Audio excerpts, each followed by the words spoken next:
Sí, doctor. Qué gusto, Yerico. Está bien. Hola, Cristian, Jesús, Elmer, gracias, Alan, Cali, Juan Pablo y Juan Díaz. Elmer también sí, ya me había saludado también, qué gusto. Angelita, Piero, ¿cómo te va? Corin, ¿qué tal? Bien, he querido comenzar esta noche con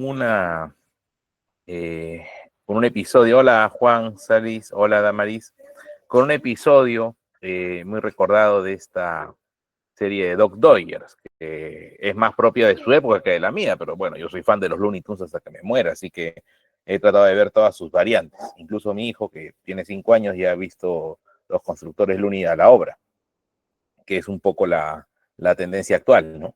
Y justamente he puesto este episodio que me pareció simpático, lo vi hace muchos años, y ustedes seguro que sí, sobre todo los muchachos no me dejarán mentir que tenían de repente su primer crush a la reina marciana, ¿no? Eso he leído en la web, ¿no? Que la mayoría de esa generación pues se fascinaron con la reina marciana. Pero dejando bromas a un lado, me llamó mucho la atención esa situación, ¿no? Hace, pues, ¿qué le digo? 15 años más o menos, ¿no? Cuando se ve a Doc Dodgers compareciendo ante un juez que es una máquina, ¿no? Y ustedes lo apreciaron y al final el juez lo termina absolviendo. Y ojo que a lo largo de digámoslo así, las diversas caricaturas que hemos visto de pequeños, siempre de alguna manera u otra han metido una referencia al sistema judicial y sobre todo el sistema judicial estilo americano. Un juez, un jurado, testigos, la audiencia, eso es muy, muy importante, muy clave. A diferencia de nosotros, que por ejemplo todavía en algunos procesos se mantiene que si quieres llamar a los testigos, tienes que proponerlos, tienes que darle el nombre en un sobre cerrado, se les va a convocar por parte del juez, pero no hay eso de los testigos sorpresa.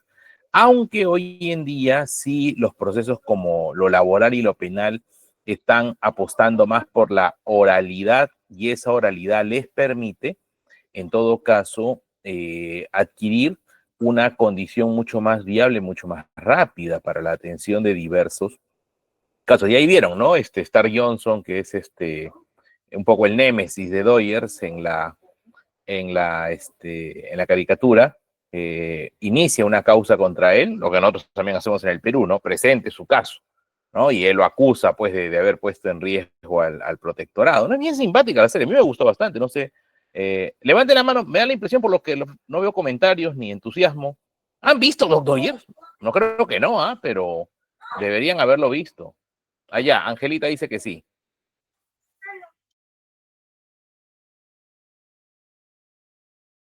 No, dice Juan, no, Juan, ¿tampoco? Ah, Elmer sí lo ha visto, Elizabeth no ha visto, Elmer dice un poco. Ah, Carlos Cantu dice que sí, Grecia no. Ah, yo pensé que eran más, Juan dice los Looney Tunes nada más. Pensé que habían visto sí Doc Dodgers, porque Doc Dodgers ha sido bien, bien difundido en Cartoon Network. Ah, bueno, ya les queda la idea o el interés si lo quieren ver. Y Doc Dodgers se puede ver el día de hoy, si gustan, en lo que viene a ser HBO Max. HBO Max. Si tienen acceso a Max, pueden ver lo que es Doc Dodgers. Así que en ese sentido, bueno, espero que al menos anecdóticamente les haya gustado por esta situación. Yo hasta ahora sí soy, o de repente ya estamos en generaciones distintas, ¿no? Ya los Looney Tunes no son tan populares como en mi época, ni sus derivados. Aunque el show de los Looney Tunes sí lo deben haber visto, ¿no? El show de los Looney Tunes ya aparece en el siglo XXI como una especie de comedia de situación. A mí me encanta, o sea, yo también lo vi. Hay un episodio muy dedicado al mundo universitario que, si se dan tiempo, véanlo, es muy simpático. Pero, ¿quién sabe esto que vemos en una caricatura, como ahora que he proyectado, sea el destino del mundo en lo que concierne a la impartición de justicia? En el sentido de que ya no tengamos a un juez humano, un juez de carne y hueso, sino que expongamos el caso ante una máquina y la máquina razone. De hecho, ya los algoritmos, los celulares mismos, están con papel, ¿no? La IA también, ¿no? La IA. Que en buena cuenta, en realidad, Elmer, se habla mucho de la inteligencia artificial, pero que es un nivel especializado de programación, como una vez me conversaba con un ingeniero, ¿no? Porque en el último año, sobre todo, ha irrumpido la IA como si fuera, pues, la panacea del siglo XXI, pero esta ya venía en cierta manera desarrollándose, solo que ahora alcanza otro nivel y por eso le llamamos la IA, ¿no? La inteligencia artificial. Y hay incluso tipos de inteligencia artificial y nosotros estamos más que todo buscando esa inteligencia artificial creadora, o sea, que es capaz de desarrollar productos por sí misma, ¿no? Eso es lo que genera mayor interés. Y como les digo, quién sabe si de acá a un tiempo la justicia sea dejada y nos olvidemos tal vez de ser jueces. No creo que sea en un futuro inmediato, 10, 20 años, no creo, no creo. Puede pasar perdón, un milenio no tanto, ¿no? Pero un siglo yo creo que puede pasar hasta tener ese gran cambio. El cambio de que se disponga que el juzgamiento, el juicio esté a cargo de una máquina y no de un y no de un ser humano, precisamente por los riesgos de que el ser humano se corrompe, el ser humano es vulnerable o susceptible de manipulación, entre otros. Entonces, frente a ello, como les digo, quién sabe, eso puede ocurrir. Bueno, ustedes saben que yo estoy comenzando, veo 60 alumnos en línea, es más o menos el promedio que ha estado yendo las clases que hemos tenido presenciales. Aunque hay 80 matriculados, igual de ahí pasó lista, porque nos han exigido en la facultad registrar debidamente la asistencia, porque esto es extraordinario, o sea, esto de las clases virtuales, en absoluto se busca en la facultad, según entiendo, porque recuerden que está también el papel del vicerrectorado de investigación, perdón, el vicerrectorado académico de pregrado. No se trata de volver a este esquema, al menos en pregrado no. Entonces, de ahí que haya sido una cuestión de fuerza mayor, producto de lo que lamentablemente todos estamos afrontando y conociendo y estamos en cierta manera vulnerables sobre la situación respectiva. Entonces, en ese punto, quiero destacar por ello la necesidad de que aprovechemos esta ocasión en la cual estamos haciendo la clase de manera virtual y cumpliendo con todo lo que estamos desarrollando semanalmente, ¿no? Ya una vez que termine esta clase sacaré mis dudas sobre los que no asisten ya para tomar medidas con ellos, ¿no? Porque es preferible sugerirles de inmediato, ¿no? En la medida de que no vaya a ser que se expongan a que no aparecen hasta el último día del año y quieren aprobar, que me parece un insólito, un sinsentido, pero ya lo veré con ellos. De hecho, yo sí estoy entusiasmado y muy feliz de que la gran mayoría asiste oportuna y puntualmente a la clase. Habiendo dicho esto, entonces vamos a continuar con lo programado en el sílabo, los que están siguiendo el Classroom, que según tengo entendido son más de los matriculados. Tengo 87 en el Classroom y tengo en la matrícula solo a 80 estudiantes. Me parece un poco peculiar. Entonces, enhorabuena, ¿no? Sí sé de un estudiante que me pidió que lo incluya porque él quiere acceder a los materiales, no hay problema, yo con gusto, ¿no? Pero como le dije en algún momento, me gusta tener bastante conocimiento de cómo va el grupo. No se trata solo de venir, dictar y si me entienden o no me entienden, me da igual, ¿no? Yo igual los voy a evaluar y lo que ocurra, no. Yo al menos tengo otro estilo u otro método de enseñanza. Pero sí, de hecho, pues diría, pues más del 100%, porque tengo 87 en Classroom y solo 80 matriculados, así que ya estamos óptimos, salvo Rafael Navío, que hasta el día de hoy creo que ha venido hoy día, porque él no, estoy consciente que lo llamo en todas las clases y nunca me ha respondido. Ah, ahora sí ha venido. Buenas noches, profesor. Classroom, Rafael. Justamente te he llamado en cada clase y me he dado cuenta que no ha sido porque no has aceptado el Classroom hasta el día de hoy. No sé por qué, si Sí, es que tuve un problema con mi celular y estaba solucionándolo y ahora ya tengo uno nuevo. un nuevo correo de la universidad. No, celular, es que tenía que recuperar mi información primero. Ah, bueno, pero yo lo mandé al correo de la universidad, ¿eh? O sea, por eso les digo, yo cotejo y me acuerdo de los casos. ¿Stephanie Lazo ha Sí, sí, venido hoy no hay día? problema.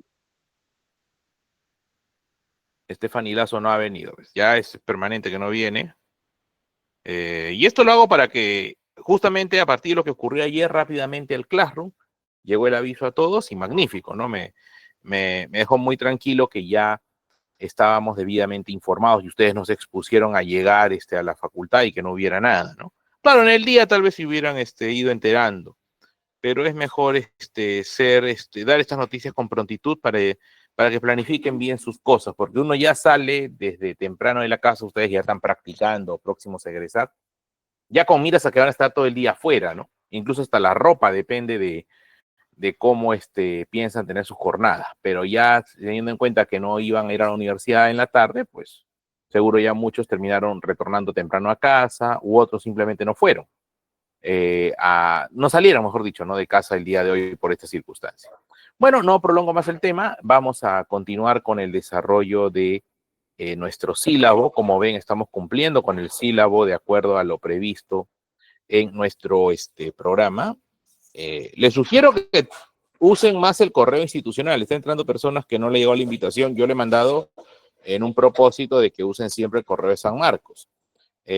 No está mal que usen su Gmail, etcétera, pero yo creo que teniendo la oportunidad de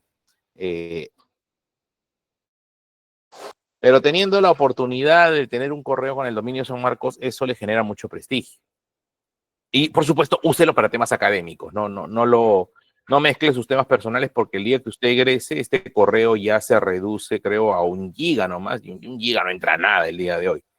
No le haga copia de su seguridad del WhatsApp con el correo de San Marcos, no sea malo, trate de usar el correo de Gmail. Yo tengo que pagar al año y por eso es que he hecho la sesión en mi Gmail, ahí sí estoy usando mi cuenta Gmail, porque tengo capacidad de grabar y almacenar, porque tengo 2 teras de respaldo, porque tengo que pagarles a Google, ¿no? Precisamente la semana pasada les pagué.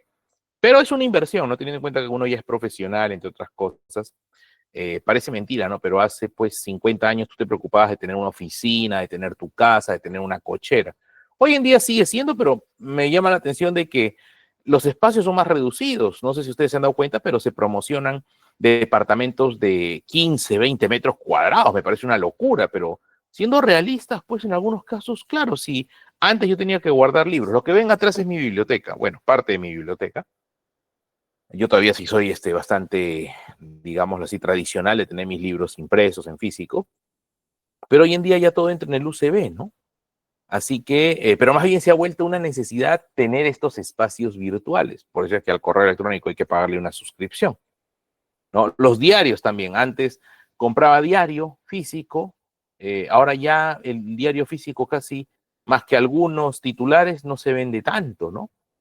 Pero quiero ahora ver, porque apareció las noticias por internet y comienzo a verlo por internet, pero ya comenzaron a cobrar también, ¿no? O hay notas que son exclusivas para suscriptores. Yo también me he tenido que suscribir al comercio porque hay cosas que saco de ahí para mis clases.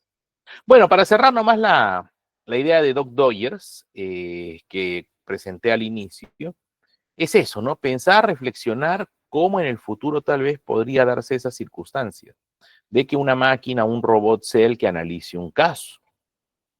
Técnicamente un robot es infalible, ¿no? Claro, sobre la base de la información que le presenten. Esto lo comento a propósito, por ejemplo, de los accidentes de tránsito. Muchas personas especialistas en el tema dicen que los accidentes de tránsito son mayoritariamente por error humano. O sea, que tú digas que la máquina está mal, que hay un desperfecto de fábrica, es muy inusual, te dicen, es muy inusual. Puede haber, pero siempre y cuando tal vez hubo una manipulación indebida del vehículo por una persona. Pero que mi vehículo esté fallado, que mi vehículo se desgaste de la nada, no. Generalmente los accidentes de tránsito son por error humano. Entonces, un poco comparando, los errores judiciales yo creo que también son por errores humanos, no tanto por errores del proceso en sí. Entonces, si yo cambio o modifico el sistema para que no sea un humano que muchas veces es responsable de fallos controversiales, vean el caso de Domingo Pérez y Rafael Barba, ¿no? Que hace 3, 4 años pues se fungían como héroes, como paladines de la justicia y acaban de perder un caso trascendental para los peruanos. Y claro, como es en el sector público, pues no hay tal vez la misma presión de un jefe, ha tenido que venir un órgano distinto. Pero yo creo que a un jovencito que derrama una gaseosa en un cliente lo despiden mañana de McDonald's, cuando aún rebasearle gaseosa no es algo tan grave, ¿no? Porque finalmente no cometes lesiones serias. Pero acá ha habido años de trabajo mal hecho, que has cobrado tu sueldo, y mira lo que pasa. Yo tranquilamente diría que devuelvan el sueldo, no lo estamos pagando, no deberíamos haberle pagado porque han hecho un mal trabajo. Y ahí está el resultado. Claro, algunos dirán, no fue el único caso, pero tiene que haber alguna medida. Por eso es que, bueno, ya pues un poco para compensar 6 meses de suspensión.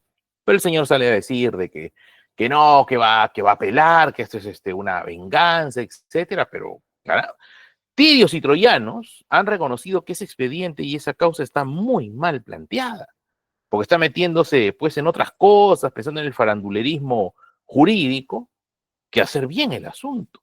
Lo mismo de Concesión Carguancho, ¿no? Yo no soy un simpatizante ni en sueño del fujimorismo en absoluto, al contrario, soy bastante crítico abiertamente, pero tengo que reconocer que el caso está mal, pues. Entonces, precisamente esa es la cualidad del profesional. En su momento, cuando Vizcarra disolvió el Congreso, eh, políticamente tuvo apoyo, porque se dijo pues de que el Congreso, y era cierto, o sea, no les digo que no, ¿no? Que el Congreso ya era responsable de una serie de excesos, pero tú tú no disuelves el Congreso por ser una suerte, digámoslo así, de obstaculizadores. El Congreso solo se le disuelve, y acá tengo la famosa edición de la revista peruana de Derecho Público, que precisamente se publica en el año 2019, donde 10 personas me invitaron a firmar en pleno septiembre del 19, dijimos, esta disolución es inconstitucional. No existe la denegatoria fáctica. Y nos dijeron de todo, en Twitter, al menos a mí también y a otros colegas, nos trataron de lo peor. Pero es que se explicó, señores, estamos hablando de cómo se ha invocado la causa, un ratito, cómo se ha invocado la causa de eso de la negatoria fáctica que no existe, pero lo veían desde el punto de vista político populista. No, pero ese Congreso está mal, es abusivo, boicotea, pero no puedes tú para enfrentarlos, llamémosle así, invocar indebidamente también una institución que no te corresponde. Entonces, por eso mismo uno estudia. Claro, en la vida te puedes equivocar, no digo que vas a ser infalible, pero al menos sé consciente de que antes de actuar estás analizando bien las variables y asuntos. Por eso les digo también a ustedes, cuando hemos estado en las clases presenciales, que les felicito a todos los que han asistido siempre. Hoy día hay más gente, así que los que no han estado asistiendo a las primeras clases, les comento que hemos empezado el primer día. Bueno, sí, sus razones tendrán para no asistir al curso, pero no creo que sean aceptables en la medida de que se trabaja permanentemente, más aún cuando se reclama tanto por la educación de calidad, ¿no? Así que por favor, tomemos este acto de constricción. La otra semana tenemos clase también, y tal vez para después de Semana Santa ya remontemos esa racha de inasistencias que precisamente por acá las tengo. Porque no se trata de matricularse ya, ¿no? El profesor está contento de que venga gente. Claro, yo estoy contento por los que asisten, ¿no? Por ejemplo, Angelita Aliaga asiste, Cristian Álvarez asiste. Voy a mencionar así nomás algunos, pero hay bastantes que sí asisten. Voy a reservarme de mencionar a los que no asisten para evitarles un roche mayor, más aunque se está grabando. Astrid Cubas asiste, Elmer Espinosa, que también está acá de un principio participando, Piero Fajardo, Natalie Lucero. Muchas gracias, ¿no? Bueno, además ya saben quiénes son, porque igual la lista se pasa semanalmente. Y bueno, como hemos señalado, tenemos que proseguir con nuestro sílabo. Y para esta sesión nos corresponde, la semana pasada hablamos sobre la disciplina del derecho prosecucional. Ojo, disciplina, no es igual, dijimos, decir una disciplina o una especialidad jurídica que una ley. Por ejemplo, tenemos una ley de protección animal, pero yo no veo una disciplina académica que se llame derecho animal. No hay, al menos en el Perú no. Tal vez con los años o en otros países sí esté avanzando o proponiéndose, pero no se dice un derecho animal. Con los años, Ulpiano, Papiniano, que forman en Roma pues la promoción de los jurisconsultos y toda su proyección y propuesta se fue de alguna manera u otra difundiendo en toda Europa, Occidente. Y en el siglo XIX se habla pues del derecho civil, del derecho penal, del derecho constitucional que aparece, el derecho comercial que ya tenía desarrollo, pero no se hablaba del derecho ecológico, del derecho al medio ambiente. Hoy en día sí se considera que hay una disciplina llamada, disciplina, no digo ley, disciplina, derecho ecológico. ¿Se dan cuenta? Entonces, igual ha pasado con el derecho procesal constitucional. En su momento se creía que, bueno, pues era parte del proceso en general. Y sigue siendo una especialidad, pero una especialidad que ha establecido cualidades de autónoma, sobre todo por el objeto de tutela, que es el orden constitucional. O sea, la Constitución puede ser defendida ante los tribunales, pero no se supone que la Constitución es un instrumento político. ¿Por qué un instrumento político va a ser defendido ante los tribunales?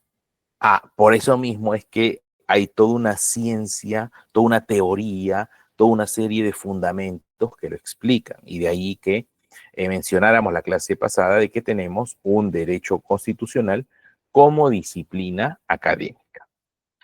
Pero esta noche, bueno, esta es la primera clase virtual, espero que sea la única, pero también primero la seguridad, por supuesto. A mí no me molestaría seguir hasta fin de año en este sistema, pero porque primero pienso en su seguridad de ustedes.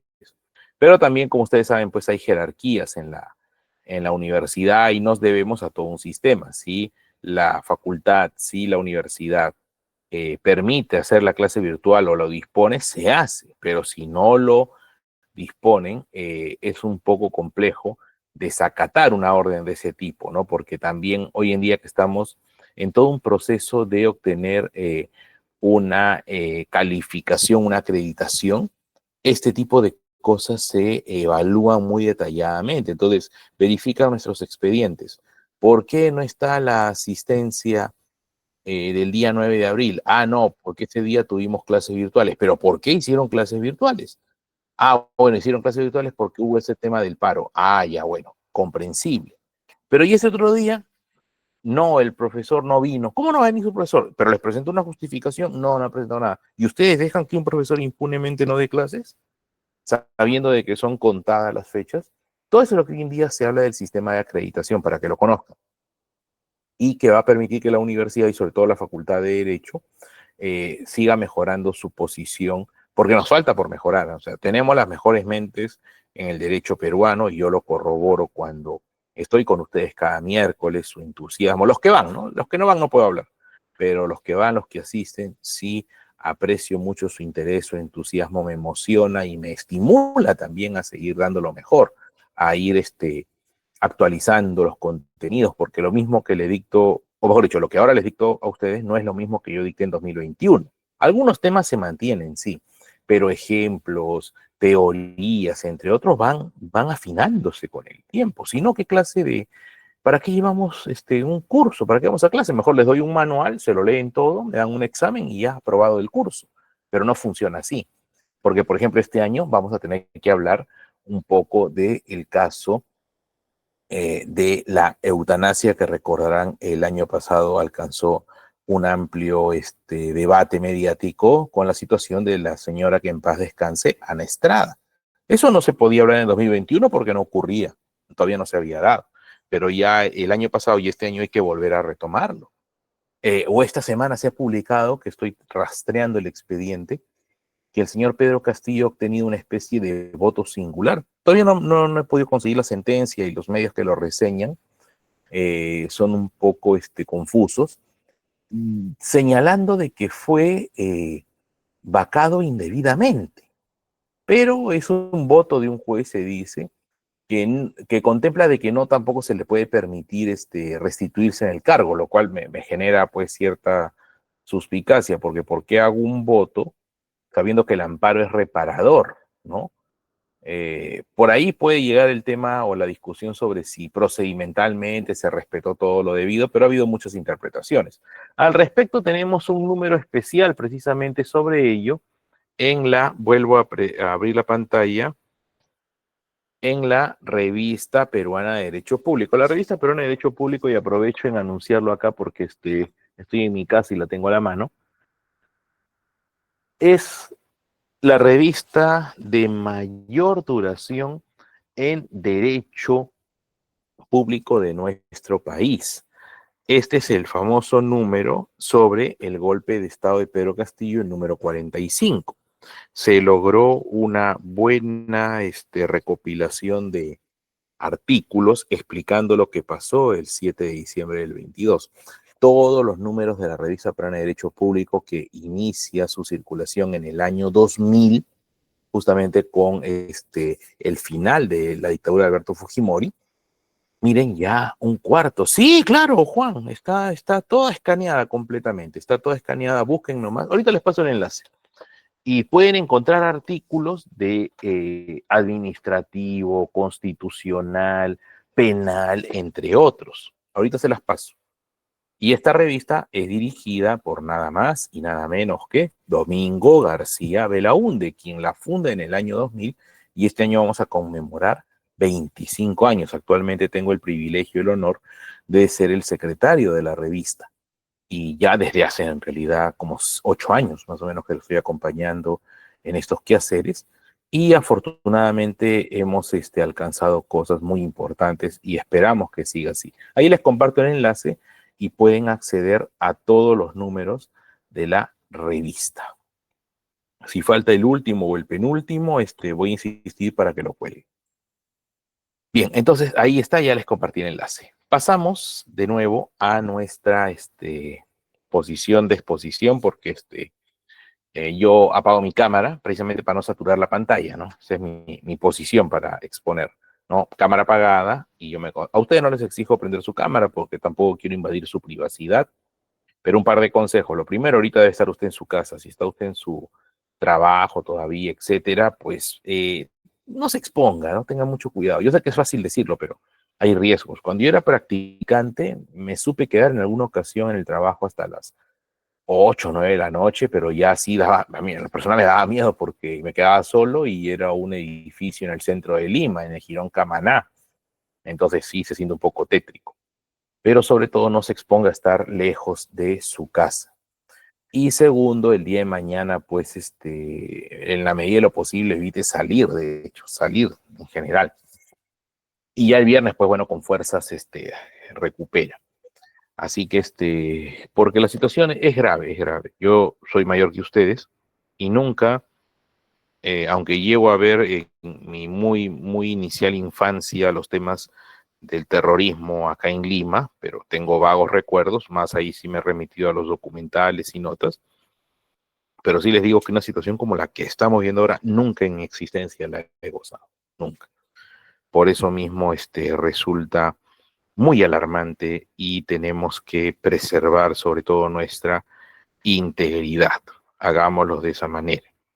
Bien, la misma regla que los días de semana aplica hoy día, ¿no? O sea, perdón, de las clases presenciales. Comenzamos 7:30, bueno, 7:45 hoy día, incluyendo el video, y y terminamos más o menos aproximadamente 9:30, ¿no? Para que también aunque ya no tienen que desplazarse, pero creo yo que tampoco voy a descuadrarlos del horario.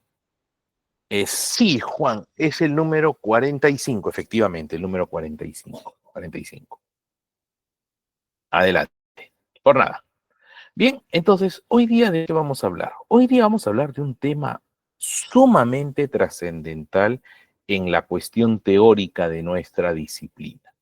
Y esto, ojo, es muy importante. Si bien es cierto, yo les he señalado que no soy de evaluar al estilo tradicional de parcial y final, y repítame todo lo que yo les he dicho, porque yo asumo de que están atentos y a partir tal vez de las intervenciones en clase es más fácil recordar lo que se ha ido exponiendo y explicando, haciéndolo de manera pues pausada y oportuna, pero este es un tema muy, muy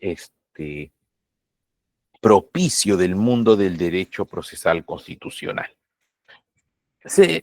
Llamamos a esta clase teorías y fundamentos en torno a la defensa de la Constitución. ¿Por qué la llamamos así? Porque, como expliqué en una clase inicial, la Constitución nace como una norma de carácter político, siglo XIX. La Constitución se basa solo en regular los poderes. El mejor ejemplo, Constitución de los Estados Unidos. Si usted revisa los pocos artículos, porque vaya que tiene pocos artículos de la Constitución norteamericana, son artículos dedicados al Poder Ejecutivo, al Poder Legislativo y al Poder Judicial de la Federación, de la Unión, de lo que se llama el gobierno federal. Este curso también va a implicar algunos conceptos de lo que se denomina el derecho constitucional comparado, porque por allí, de alguna forma incorrecta, se cree que el Tribunal Constitucional del Perú es como la Suprema Corte de los Estados Unidos, que es un gravísimo error considerarlo de esa manera. Nosotros no somos y no nos parecemos ni remotamente a la Corte Suprema de los Estados Unidos. Profesor, pero ¿y la Corte Suprema de Justicia de nuestro país, la Corte Suprema de Justicia de la República, si es como la Corte Norteamericana? Tampoco, tampoco en absoluto.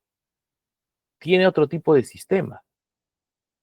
Entonces, ¿cuál es nuestra condición? Señores, para empezar, nosotros somos un Estado unitario. Estados Unidos es un Estado federal. Segundo, nosotros hemos tenido 12 constituciones a lo largo de nuestra historia. Los norteamericanos solo han tenido una constitución y que hasta el día de hoy sigue vigente. Con esa constitución se eligieron a presidentes republicanos, demócratas, a presidentes liberales, presidentes conservadores y a Trump, hoy en día, ¿no? A Trump, 2 veces todavía. Entonces, en ese punto, hay que tener en cuenta que existen particularidades en ese sistema, aun cuando tiene una constitución que uno puede decir, todas las constituciones del mundo son iguales. No, no, no son iguales. O sea, como concepto y esencia sí, vienen a ser la principal norma del país, pero sus alcances pueden ser distintos. Por ejemplo, la Constitución norteamericana no habla de manera tan explícita o tan concisa también a su vez de los derechos fundamentales. Nuestra Constitución, artículo 2, son derechos fundamentales de la persona. Acceder a la información pública, el trabajo, la propiedad, la herencia, lo dice textual y de manera muy precisa. En cambio, los norteamericanos tienen las llamadas enmiendas, pero de las 10 enmiendas uno encuentra frases con una retórica en cierta manera interpretativa. Por ejemplo, pensemos en el caso de la segunda enmienda de los Estados Unidos, que actualmente un poco se quiere también traer el caso al Perú. Y es la segunda. ¿Algunos de ustedes saben qué consiste la segunda enmienda? Grecia, José, Piero, la han mencionado mucho en películas, la han referido también en series, hasta en dibujos animados. ¿A qué se refiere la segunda enmienda de la Constitución de los Estados Unidos? A ver, Rafael, has escuchado sobre ello. Mario, ¿en qué consiste la segunda enmienda? Exacto, Juan Jesús. Es el derecho a portar armas. Si usted ve la Constitución peruana, en ningún extremo se dice que es derecho de la población tener armas. Pero los norteamericanos lo tienen registrado literalmente en su Constitución. ¿Por qué, profesor? Es una buena pregunta. En realidad, esto tiene una explicación más histórica. Pero hasta el día de hoy ese derecho no ha cambiado en el sentido de que sigue protegiendo el acceso a las armas. Pero si uno lee el artículo segundo, o mejor dicho, la segunda enmienda, de manera textual, dice, ¿no? Para tener una milicia bien ordenada, es derecho del pueblo portar armas, haciendo referencia sobre todo a que todavía Estados Unidos vivía, no crean ustedes que la cosa fue fácil, de que se proclama la independencia el 4 de julio de 1776, que Washington vence a los ingleses, y todo se acabó allí antes de que se produzca la Constitución, ¿no? Las tensiones con los ingleses duraron décadas, así como el caso peruano. Recuerden ustedes, 1821 San Martín proclama la independencia, pero hasta 1824 tendríamos el tema de la batalla de Ayacucho, que se conmemoró el año pasado el bicentenario, que dígase de paso, Dina Boluarte ni se dignó a ir a la Pampa de la Quinoa. Y luego con España seguirán tensiones que de una manera u otra alcanzarán un punto álgido en en 1866, ¿no? El llamado Combate de 2 de Mayo, que ya es por fin el retiro definitivo de cualquier amenaza de España contra nuestro territorio. Entonces, igual fueron los norteamericanos, para que sepan un poco de historia norteamericana, no es de que ya se vence, se elige a Washington presidente y ahora somos libres e independientes. No, los ingleses continuaron, hasta los historiadores ingleses, pero los historiadores norteamericanos se han dado cuenta que de alguna forma u otra los ingleses querían desestabilizar este gobierno, a pesar de que habían perdido, financiando precisamente a quienes, a los nativos americanos. No todas estas historias que hemos escuchado de Toro Sentado, de los Pieles Rojas, eso sí ocurrió y hasta el día de hoy se mantiene y tenían complicidad de los ingleses. Entonces, frente a esa circunstancia, lo mejor para evitar que las personas, pues, no tuvieran manera de defenderse ante una arremetida de los nativos, es tengan ustedes armas. Y si ustedes han revisado películas, entre otras cosas, en los Estados Unidos, series, muchas veces se ve que la gente ni le pone llave a las puertas de la casa, ¿no? No, no tranca, como nosotros los peruanos que tenemos tranca en la puerta, tranca al interior, ¿no? Tranca al exterior, la reja, tranca en la cuadra. Tenemos también rejas en la avenida, en el jirón, la calle. O sea, ya más no poder, ¿no? Ya estamos enjaulados. Los norteamericanos no tienen eso. ¿Tú qué vas a ver una tranquera bloqueando las calles? Imposible. Lo que se ve en las películas es lo que es verdad. ¿No? Los norteamericanos tienen así zonas bien amplias, bien extensas. Profesor, ¿y eso por qué pasa? Muy sencillo, porque si alguien se mete en una casa, lo descerrajan a tiros. Y aquí no hay de que no, que hay que usar la proporcionalidad, entre otras cosas. Nada, no. Es derecho del pueblo defenderse. Entonces, alguien se mete en mi casa en una, y yo no le doy cuentas a nadie. ¿No? El problema sí ha surgido cuando se ha dado un acceso ya extremo a las armas y todos esos famosos tiroteos, o bueno, infames tiroteos en las escuelas o en lugares que no corresponde, pues ha traído dificultades sociales también y mucho dolor. Pero ojo, así funcionan los norteamericanos. Pues es que hasta dejan la llave, uno ve, ¿no? Dejan la llave debajo del tapete de la casa. Profesor, acá yo qué voy a dejar mi, mi casa humilde ahí en Comas, voy a dejarla sin llave, vengo, regreso y ya la vaciaron. Sí, pues, es por ello de que, sin perjuicio de que, claro, eso no quiere decir que en Estados Unidos no se cometan crímenes, se pueden cometer, tampoco sea irresponsable. Pero usted deja abierto y sacan el arma y en una. Y luego no voy a estar yendo cualquier cosa, el sujeto ha muerto acá porque se metió en mi vivienda, ¿no? Y tranquilamente se puede canalizando, extrayendo también de alguna u otra antecedentes y testimonios, corroborar ello y la persona va a quedar. Yo no creo, Cali, yo no creo que funcione acá, porque es otra cultura. Los norteamericanos nacen también con una sociedad un poco paranoica, de la invasión, pues, de la invasión de los ingleses. Nosotros, yo no creo que el remedio sea portar armas. Al contrario, te va a dar una situación mucho más difícil de controlar, porque si un grupo pequeño, en teoría, accede a armas como los extorsionadores, como los gatilleros, y no los puedes identificar. Imagínate que 33 millones de peruanos, bueno, descuenta a los niños, 25 millones de peruanos puedan acceder a armas, que tú tengas mercados libres para comprar armas. Porque, o sea, en el Perú se puede acceder a armas, pero es muy rigurosa la evaluación. Entonces, de que tengamos así, no, yo no creo que culturalmente eso sea muy fácil o muy factible. Tendrían que pasar décadas para instruirse y enseñarse. Yo creo que lo que aquí falta, bueno, si cabe comentar algo, pero es de interés nacional, es estrategia, ¿no? Es estrategia y como conversaba ayer con unos compañeros, ¿cómo diablo no se llega a la fuente? O sea, ellos mismos dan yapes, dan cuentas. ¿Por qué diablos no lo rastrean? ¿Por qué diablos no lo congelan? Se congela la cuenta. Está asociada con actividades ilícitas, ¿no? Entonces se espera un poco ahí que vayan ante las denuncias. Están llegando denuncias que nos están pidiendo, ya, saca la cuenta, a ver, ¿nombre de quién? Y lo buscas y lo interrogas a más no poder. Pero eso no se está haciendo.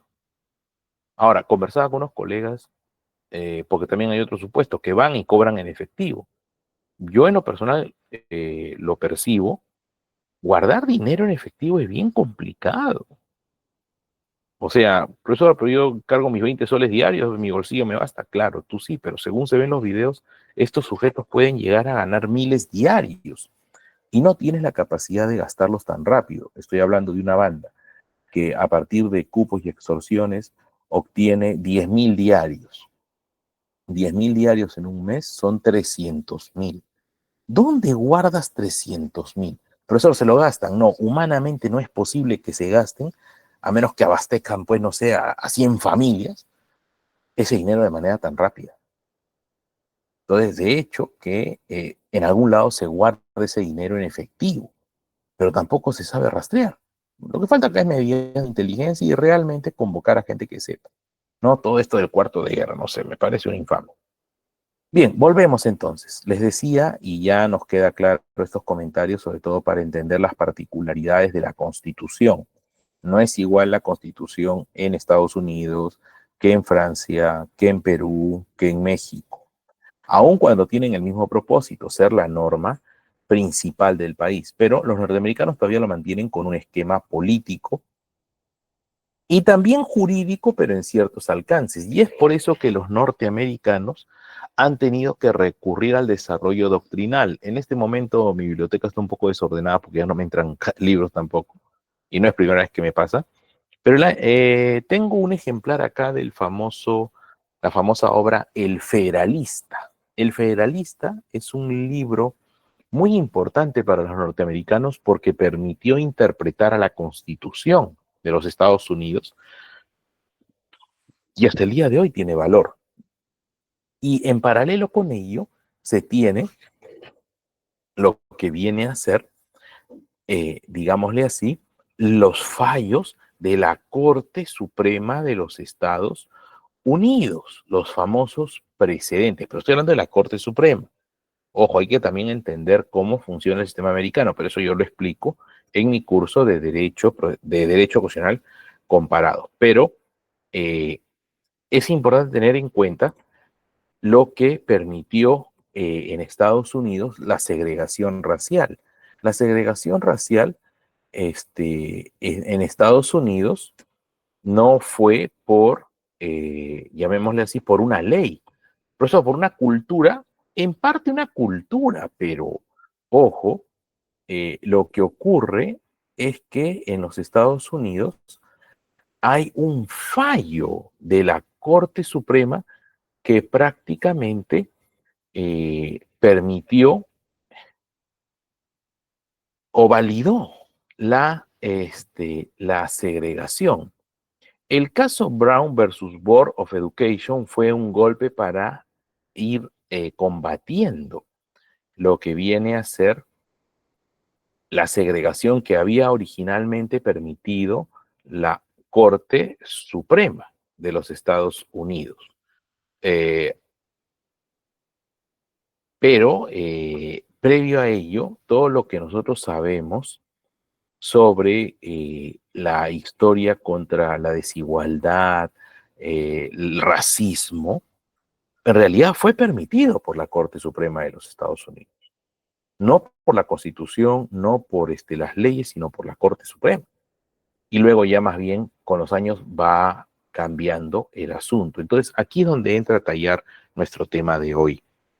La Constitución es objeto de interpretación, lo sabemos, pero también es muchas veces un botín que algunos quieren alcanzar para respaldar sus ideas. Piensen lo que ha pasado con Trump y las deportaciones, o en este caso los encarcelamientos de ciudadanos en las prisiones de Salvador. Más que de ciudadanos, en realidad de inmigrantes, ¿no? Inmigrantes norteamericanos han sido derivados a las prisiones de El Salvador y se ha indicado de que eso originalmente era una violación de derechos humanos, pero ya la Corte Suprema ha validado de que no, de que una ley que invoca a Trump, una ley sobre enemigos, le permite hacer eso, ¿no? Sacar a personas del país con problemas en torno al crimen y sin proceso ni nada, ni defensa, derivarlos a una cárcel extranjera. Peculiar el sistema, ¿no? Y la Constitución dice algo, no, es que la Constitución no tiene aspectos tan detallados como la Constitución peruana. Por eso es de que aquí, en este tema de teorías y fundamentos en torno a la defensa de la Constitución, vamos a acercarnos a la siguiente situación, donde más bien la Constitución puede ser objeto de manipulaciones o finalmente un desconocimiento, una desobediencia, y que lo cual hace finalmente endeble el sistema donde la Constitución se tiene de alguna manera u otra que asegurar una posición especial tal como le corresponde o le es propia bajo su cualidad de la norma principal de un país. Entonces, esta situación es advertida por dos grandes pensadores. Estos pensadores son precisamente Hans Kelsen y Carl Schmitt. Tomen nota de ellos, porque en torno a ellos va a desarrollarse nuestra sesión. ¿En qué consiste lo que viene a ser la polémica Kelsen-Schmitt? ¿Y por qué es importante para nuestro curso? Porque, señoritas y señores, ellos van a discutir, van a debatir en torno sobre qué hacer con la Constitución cuando la misma está de alguna manera u otra en riesgo, a merced de los conflictos políticos, la incertidumbre y la inestabilidad dentro de la sociedad. En esos casos, ¿cómo se puede proceder? Un ratito. ¿Cómo se podría desarrollar al respecto? Bueno, en esa circunstancia hay que tener en cuenta, mis estimados colegas, que lo que representa o lo que implica una sociedad como piensa en el Perú en estos momentos, donde se han dado leyes muy discutibles, debatibles, que podrían demostrar incongruencias con la Constitución. Piensen que todavía no hay TC. Aún habiendo TC en nuestro país, los legisladores asumen iniciativas peculiares. Piense usted en estos días lo que ha ocurrido con esa ley de la franja de publicidad para las acciones del gobierno, que se dice que el gobierno debe difundir, digámoslo así,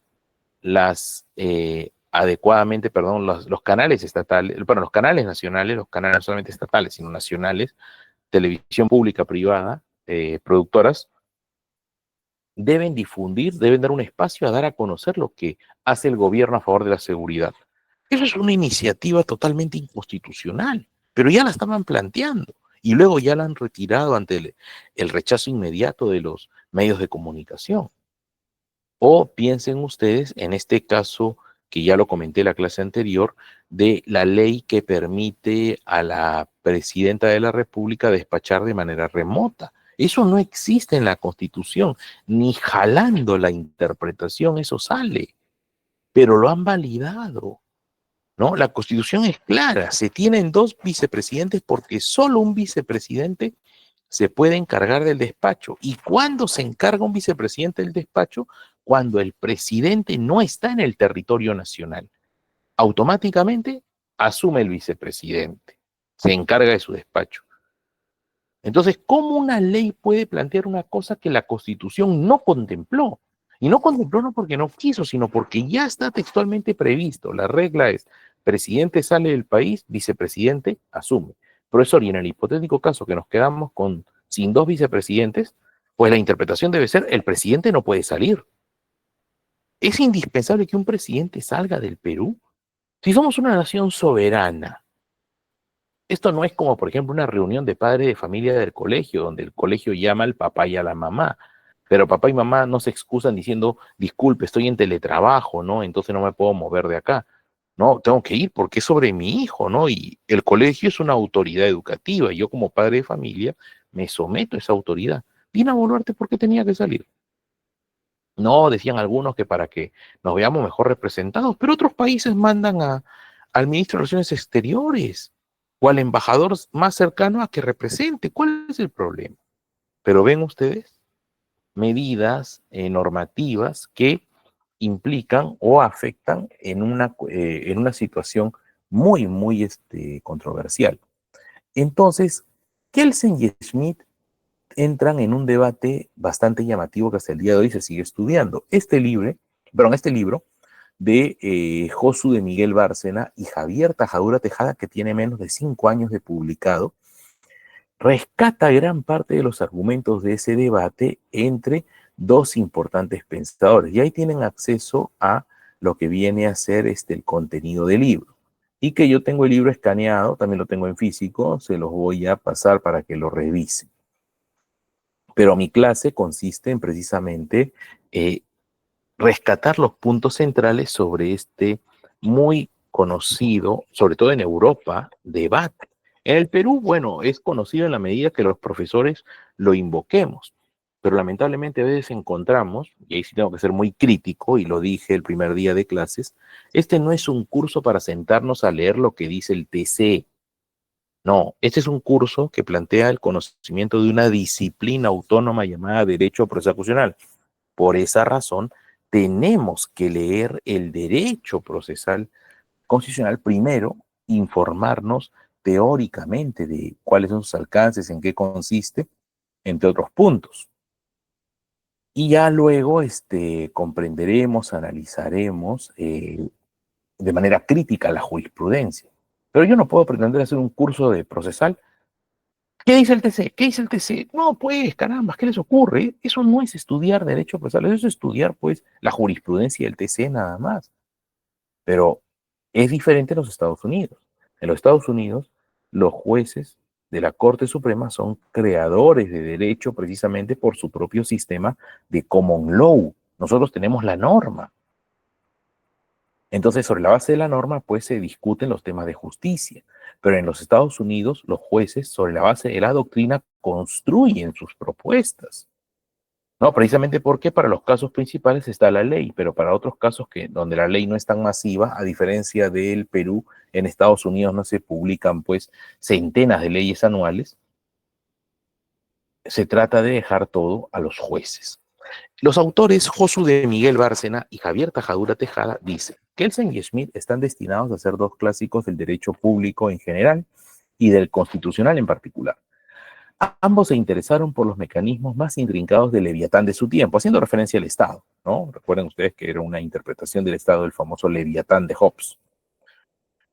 Una maquinaria complejísima que tenía que hacer frente a la gran novedad del siglo XX en términos de legitimidad, la incorporación plena del principio democrático a una forma de poder, el Estado, acostumbrado a cerrar mediante ficciones jurídicas los diversos conflictos que hasta antes de la Primera Guerra Mundial se le fueron presentando. ¿Qué se quiere decir con esto?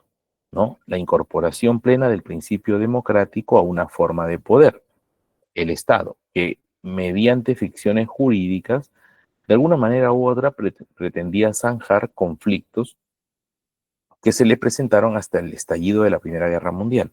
Lo que tratan de señalar sobre todo es de que ese caos de las primeras décadas del siglo XX y que finalmente desemboca en la Primera Guerra Mundial, también se debieron a una actitud muy osada de los gobiernos.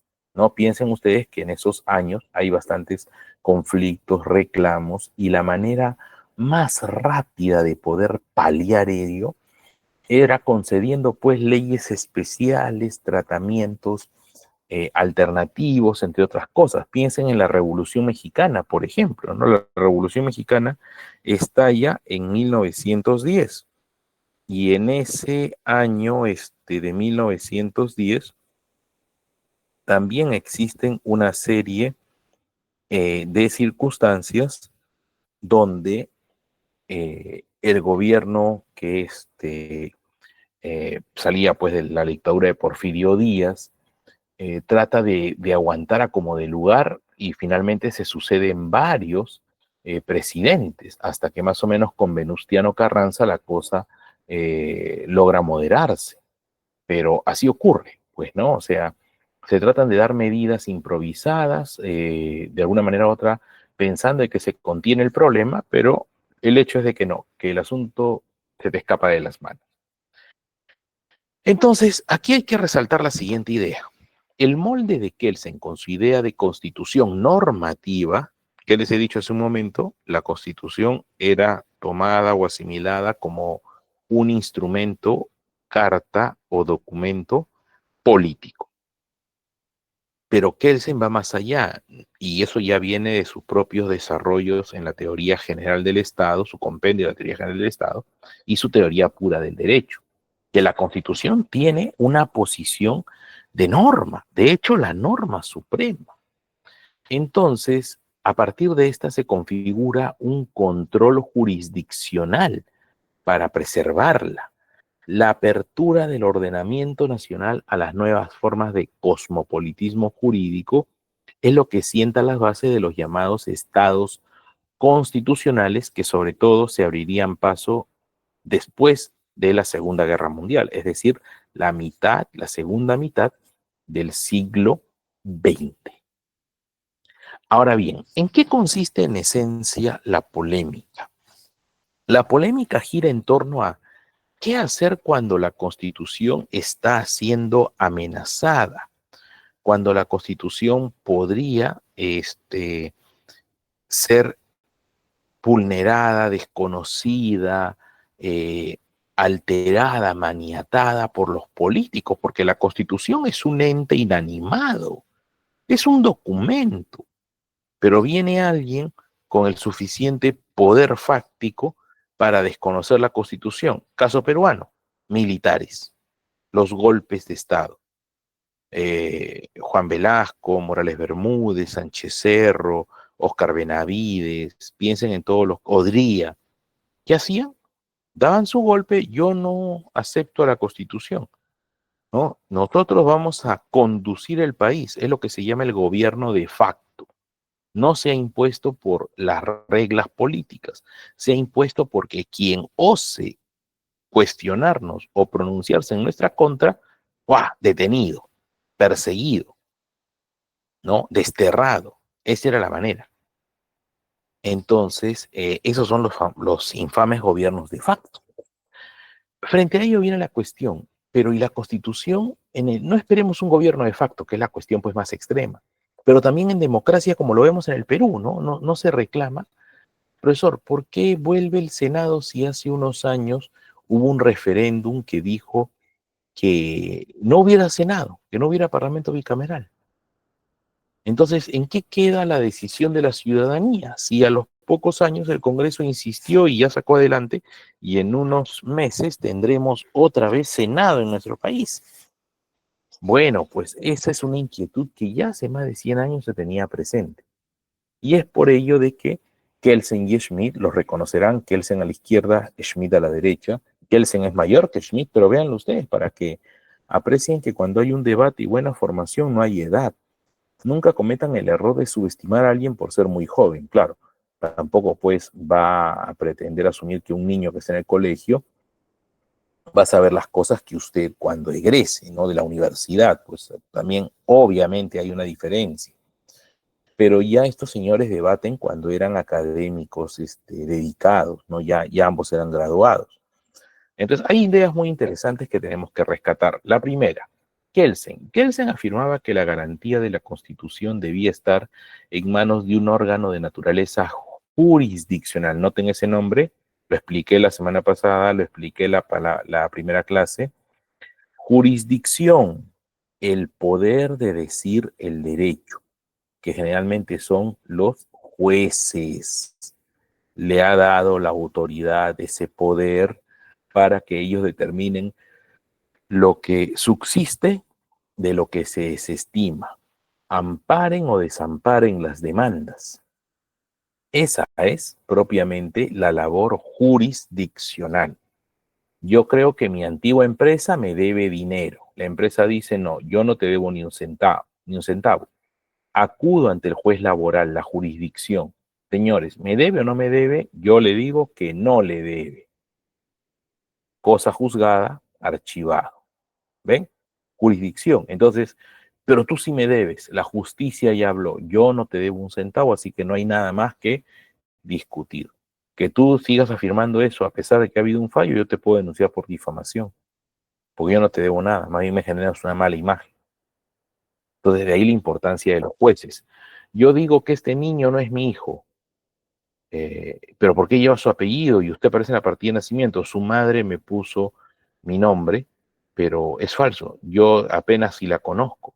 Ese niño no puede ser mi hijo. Bueno, el juez tendrá que decir, eso no es su hijo. Pero hoy en día también tenemos, pues, las pruebas de ADN y todo ello. Pero no basta con la prueba de ADN. Yo tengo una prueba de ADN que dice que no es mi hijo, pero oye, la partida, que es un documento oficial, un documento que se inscribe en registros nacionales, dice que sí lo es. Entonces tú tienes que ir ante un juez para que este juez tenga el poder de ordenar una entidad, modifique eso porque el padre del niño es otra persona. Por eso la labor jurisdiccional es tan importante. Y por tanto un órgano presidido por los principios de independencia e imparcialidad, que es lo que caracteriza a todo órgano jurisdiccional, que actuará como un legislador negativo. Por su parte, Schmidt, ¿por qué, profesor, el término de legislador negativo? Porque el legislador, su vocación natural es hacer leyes, pero para Kelsen, su idea de un órgano jurisdiccional que garantice, o sea, proteja la Constitución, debe tener el poder de eliminar aquellas normas que la transgredan. Y es por eso que se habla de esta categoría del legislador negativo. O sea, propiamente no produce normas, sino más bien las expulsa, las aparta del sistema jurídico. Y luego tenemos a Carl Schmitt. Carl Schmitt, que también es un grande del pensamiento, ¿eh? Solo que hay que leerlo con bastante, llamémosle así, detenimiento y también con un buen ritmo, porque no siempre Schmitt es fácilmente digerible. Carl Schmitt consideraba que la garantía de la Constitución, o sea, quién debe proteger, quién debe tutelar a la Constitución, porque ya lo hemos dicho, la Constitución es un ente inanimado, pero como ente inanimado y todavía el gran papel que le ocupa a la sociedad debería tener un guardián. Esa es la inquietud de ambos. Sí, para Kelsen ese guardián debe ser un órgano jurisdiccional, un tribunal. En cambio, Schmitt dice de que no, que la garantía de la Constitución no debe estar en un órgano jurisdiccional, sino en un órgano político. ¿Y ese órgano político quién es? El jefe de Estado. ¿Por qué el jefe de Estado? Porque el jefe de Estado encarna a la mayoría de un país. Por eso el jefe de Estado debe ser el protector o guardián de la Constitución. ¿Y qué implica esto? De que ante circunstancias donde se susciten problemas o desafíos, pues se pueda de alguna manera u otra actuar sobre la base de lo que decida el jefe de Estado. No una demanda, no imparcialidad, no independencia, como dice Kelsen, sino de que la autoridad, la máxima autoridad del país, diga cómo proceder. Y lo que él decida será la manera en la cual la Constitución se reafirma. Y esto porque Schmitt no comparte la idea de Kelsen de que sean tribunales, jueces los que protejan a la Constitución, porque eso llevaría a una judicialización de la política y también eventualmente a una politización de la justicia. Eso es lo que refería Schmitt para criticar. Un poco lo que decía Schmitt, pues, era darle mejores facultades al jefe de Estado para que proteja la Constitución, ¿no? Por ejemplo, ante una arremetida del Congreso, el presidente debe imponerse, pero salvaguardando a la Constitución y su jerarquía. Pero para Schmitt no. Si hay una discusión o un conflicto entre una ley del Congreso, por ejemplo, y el Congreso pues es autónomo, es soberano, el Congreso decide seguir con esa ley, debe haber un órgano con el poder de revertir una decisión del Congreso. Ese órgano es un tribunal, órgano jurisdiccional, quien analizará y evaluará el caso y determinará si la norma en cuestión es o no inconstitucional. Entonces, este debate precisamente tiene las siguientes etapas. Todo surge porque Kelsen publica en 1928 el ensayo La garantía jurisdiccional de la Constitución. Y los que deseen revisar la página web de Domingo García Belaúnde, como Juan que pidió ahí, Juan Jesús Pablo, pidió el enlace de la revista Por Derecho Público, también hay otro enlace llamado Biblioteca. En ese enlace, mi estimado Juan, puedes revisar toda la bibliografía que ofrece Domingo García Belaúnde, y dentro de ellos está una edición muy interesante sobre precisamente la garantía jurisdiccional de la Constitución, que es esta serie de reflexiones que ya lo van a ver próximamente en unos materiales de lectura que yo tengo seleccionados para colgarlos. Es un ensayo un poco extenso, podría ser un pequeño libro, 50 páginas más o menos, pero muy bien planteado. Es un estilo distinto de la teoría pura del derecho, de la teoría general del Estado. Es más bien una suerte de tesis, yo le llamaría una tesis de Kelsen. Kelsen inicia con todas estas inquietudes de una época muy inestable políticamente, y ante ello Kelsen dice, ¿qué le depara a la Constitución, no? La Constitución necesita un protector, necesita un guardián, y ese guardián para Kelsen, por eso el nombre, la garantía jurisdiccional, debe ser un órgano, no todos los jueces, sino un órgano en especial capaz de anular una ley del Congreso. Eso propiamente desarrolla Kelsen. Frente a ese ensayo, Carl Schmitt responde con otro ensayo titulado El protector de la Constitución. Bueno, más se le conoce como el protector de la Constitución, pero literalmente traducido sería la defensa de la Constitución. Amplía Carl Schmitt ese ensayo y publica una versión ampliada en el año 31. Y ese mismo año 31, ante la versión ampliada de Schmitt, Kelsen vuelve sobre el tema y desarrolla el siguiente trabajo. ¿Quién debe ser el protector de la Constitución? O literalmente traducido, ¿quién debe ser el defensor de la Constitución?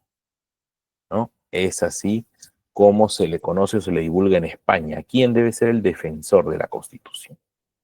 En torno a ese debate usted va a encontrar las posiciones de estos dos gigantes del pensamiento jurídico occidental, y que vamos a resumir de la siguiente manera. Bueno, acá unas cuestiones sobre cómo ya Kelsen y Schmitt habían tenido fricciones previas, pero aquí me voy a comenzar a centrar para dar cuenta de cómo se dan las ideas. ¿Qué dice Kelsen? Kelsen considera que la Constitución solo se encuentra garantizada en la medida en que la anulación de los actos inconstitucionales sea posible. Tengan en cuenta que Kelsen es de la postura de una constitución normativa. Frente a esa inquietud de la constitución normativa, la pregunta es: ¿qué pasa si la constitución es alterada, vulnerada, afectada con un fin precisamente de someterla, ¿no? De impedir que tenga los alcances que estaban siendo de alguna manera u otra esperados? Entonces, en esa circunstancia, Kelsen dice pues que tiene que darse una garantía a la Constitución, o sea, una protección en la medida de que aquellos actos que puedan contravenirla puedan ser declarados nulos. Como nosotros sabemos, un contrato puede ser declarado nulo. un acto administrativo puede ser declarado nulo, pero declarar nulo una ley, eso es un sinsentido, teniendo en cuenta que Europa todavía vivía el, el furor del positivismo jurídico y las leyes eran consideradas como productos infalibles, como expresiones de la soberanía del pueblo. Pero Kelsen se da cuenta, pues precisamente que para el derecho, los políticos son una amenaza, que los políticos ya lo habían hecho durante el fin del siglo XIX y en el inicio del siglo XX, iban por ese mismo camino, harían y desharían del sistema jurídico con tal de saciar sus intereses. Entonces, Kelsen señala que la anulación de actos constitucionales es indispensable si quiere garantizarse a la Constitución. Pero esto no puede ser esperado que lo realice el Congreso, el Parlamento. ¿Alguna pregunta por ahí? Me pareció ver una mano levantada.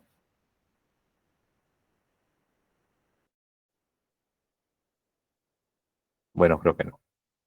Ya, les decía entonces, esperar que el Congreso por sí solo enmiende un acto que podría considerarse vejatorio contra la Constitución, para Kelsen no, es más bien una situación este, bastante idealista, por no decir de que peca de inocente. No, si el Congreso puede, el Congreso va a ir más allá de lo que la ley le permite con tal de saciar sus intereses.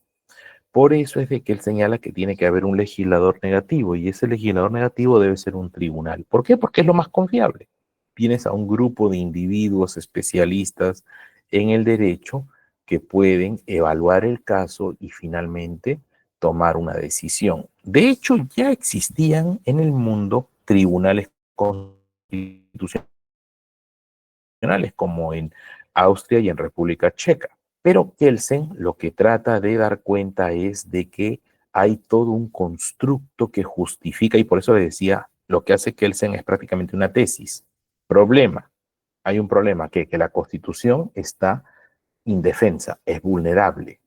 Hipótesis, la Constitución debe tener un guardián o un protector para ser defendida, y ese guardián tiene que ser de naturaleza jurisdiccional.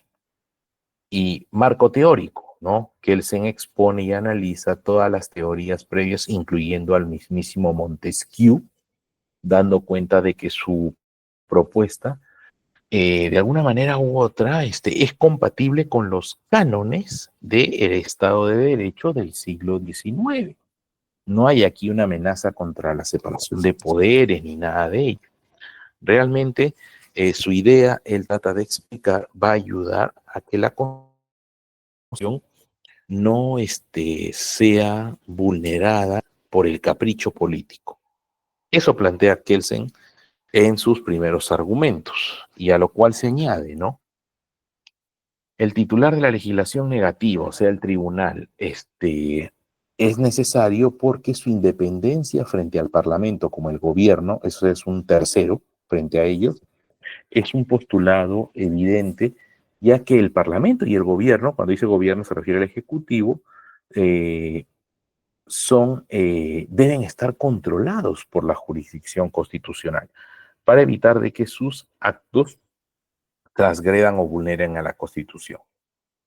Por eso dice Kelsen, ¿no? Para evitar precisamente el traslado del poder del Parlamento a un órgano situado fuera de él y que puede convertirse en expresión de fuerzas políticas distintas de las que el propio Parlamento se expresan, Kelsen dice, la Constitución debe abstenerse de ese género de fraseología y si quiere establecer principios relativos al contenido de las leyes, deberá formularlos de una manera tan precisa como sea posible.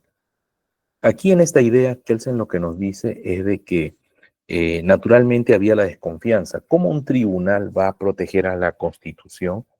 Porque también quién sabe si dentro de ese tribunal existan intereses, pretensiones políticas. Entonces lo que dice Kelsen básicamente es que la Constitución también tiene o requiere cierto tipo de redacción. Están sonando unos cohetes, creo que por San Marco, yo vivo cerca. Creo que como hay conciertos, están así, que me distrae un poco, pero continuamos.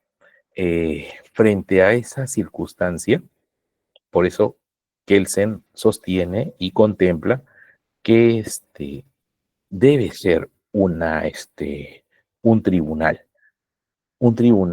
que trabaje con una constitución que esté escrita de forma adecuada, que evite las rimbombancias o el estilo literario. Como si ustedes ven la Constitución de los Estados Unidos, sobre todo las enmiendas tienen un estilo bastante peculiar.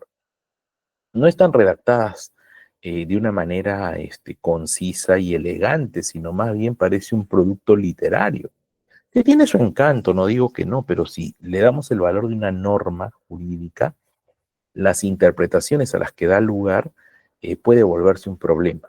Entonces, por ello, es necesario que también la Constitución sea una norma escrita de manera bastante neutral, ¿no? Evitando fórmulas que puedan dar lugar a polémicas.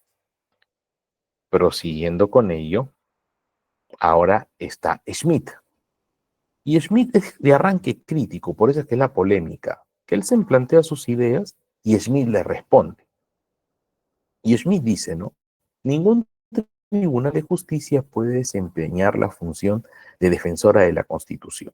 Por eso la exposición de Schmitt se sustenta en 3 puntos. Primero, toda su argumentación tiene por objetivo demostrar la contradicción intrínseca entre la función de defensa de la Constitución y la función de la justicia en el marco de una Constitución liberal. No es igual impartir justicia en el Estado liberal como en otros tiempos, y por ello, de que un órgano de justicia defienda la Constitución, tampoco resulta ser muy válido.